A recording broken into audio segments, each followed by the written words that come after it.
These troops are given very clear orders. Then what is the order? Then list it out for us. Be a man, list it out. Did you authorize them to detain or arrest? That is a fundamental issue of democracy. I'm not trying to be a snot here. I'm just trying to get the actual, did you authorize them to do that? Senator Slotkin.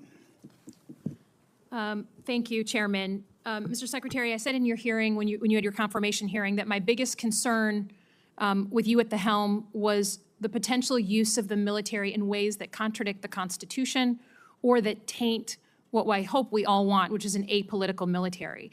And when I asked you about whether you would accept an order that was actually given to your predecessor, Secretary Esper, Trump's SecDef, to deploy active duty troops against unarmed protesters and to, in Secretary Esper's words, shoot at them, shoot at their legs, you said this was all theoretical. Here we are, a few months later, you've deployed 4,700 troops to Los Angeles and against the wishes of the governor. And my colleague across the aisle was right. It is the first time since 1965 that we have deployed Guard troops without the permission of the governor. In all the instances he laid out, the president had sent in the military to protect protesters, not against the protesters. So you may dismiss it, but I feel like this is a fundamental issue of American democracy. If you love your country and you want an apolitical military, then it should be the last resort, not the first resort in our country to use them.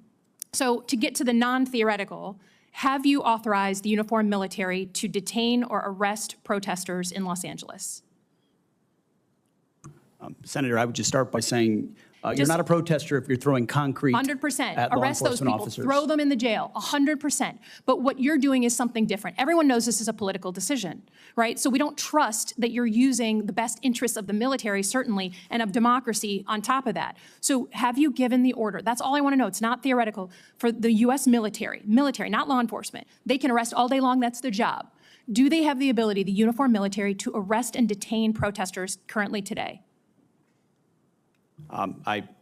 It's a yes or no thing, authority. It's sort of amusing the extent to which the speculation is out there. These troops are given very clear orders. Then what is the order? Then list it out for us. Be a man, list it out. Did you authorize them to detain or arrest? That is a fundamental issue of democracy. I'm not trying to be a snot here. I'm just trying to get the actual, did you authorize them to do that?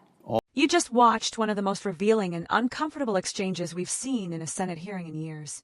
What just happened here wasn't about partisan theatrics or sound bites. It was about democracy itself, about the very foundation that separates a free nation from a fearful one. When Congresswoman Elissa Slotkin asked whether the Secretary of Defense had given the military permission to use lethal force on protesters, it wasn't a rhetorical question. It was a plea for accountability, for moral clarity in a moment when that clarity feels dangerously absent.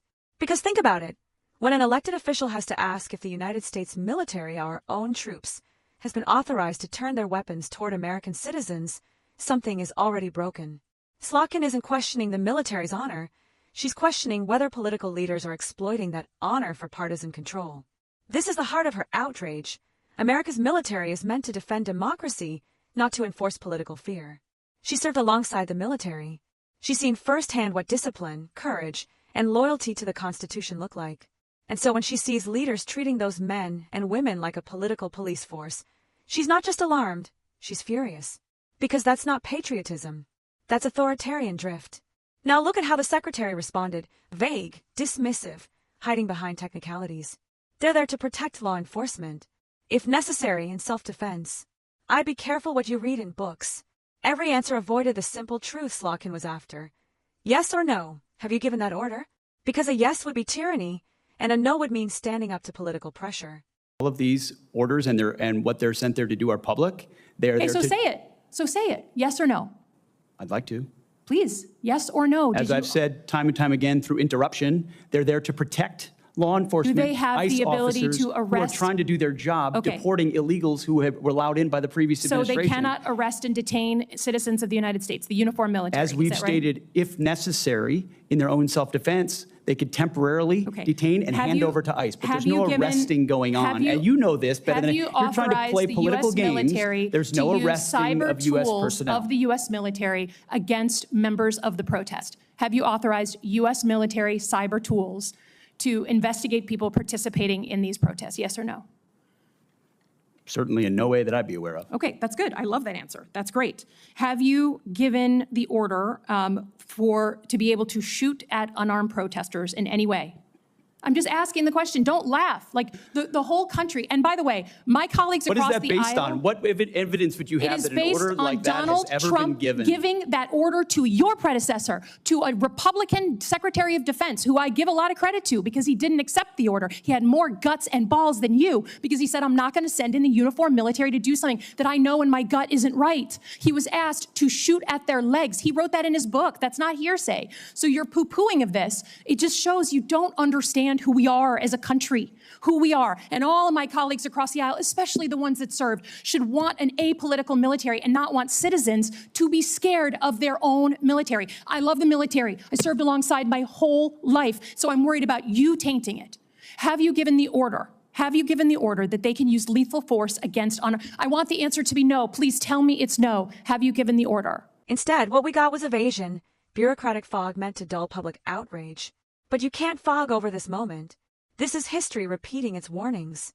Every democracy that slides toward repression begins with blurred lines between policing and soldiering, between national security and political power. Once those lines blur, it's almost impossible to unblur them. Slotkin's insistence on transparency isn't partisan, it's patriotic. She's doing what every member of Congress should do, defending civilian control over the military, protecting constitutional limits, and demanding that our leaders remember the difference between strength and suppression. And let's not forget the chilling context she invoked, the moment a previous Secretary of Defense, under President Trump, was told to deploy troops against unarmed protesters and to shoot at their legs. Secretary Esper said no, because he knew it was wrong. He knew that line couldn't be crossed. That courage to say no mattered then, and it matters now.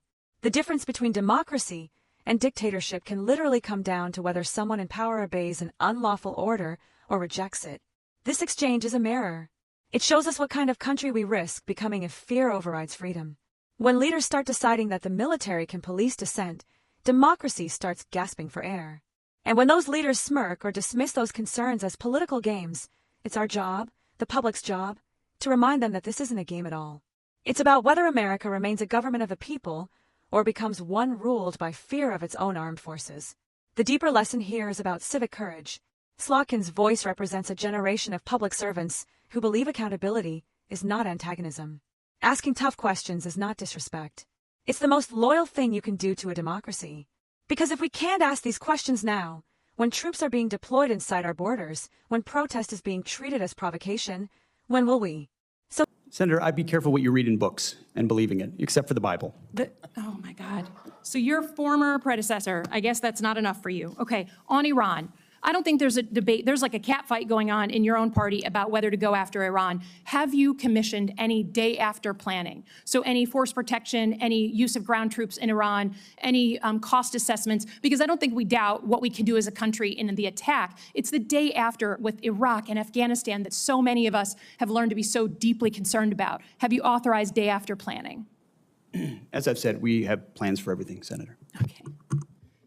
And I would also reiterate how we began, that there will be a classified portion of this 15 minutes after we adjourn. Here's the takeaway. Democracy doesn't die when tanks roll in. It dies when people stop questioning why they were ordered to. And that's why her passion matters. That's why the discomfort in that room matters. Because truth, in moments like this, is not supposed to make the powerful comfortable. It's supposed to remind them that their power comes with limits. And those limits are written in the Constitution, not in the whims of whoever occupies the Oval Office. If you learned anything from this exchange, it's that vigilance isn't optional. Democracy isn't self-sustaining. It has to be defended, in hearings, in the streets, and in the conversations we have with one another. So don't just watch this clip. Think about what it represents. Ask yourself, what kind of country do we want to be when dissent rises? One that listens, or one that shoots? If you believe, like Slotkin does, that democracy is worth protecting, share this. Start the conversation. Hold your representatives accountable. Because the fight for America's soul doesn't just happen in Senate hearings. It happens every time we refuse to let silence or evasion stand in for the truth. Stay aware. Stay engaged. And remember, defending democracy starts with demanding answers.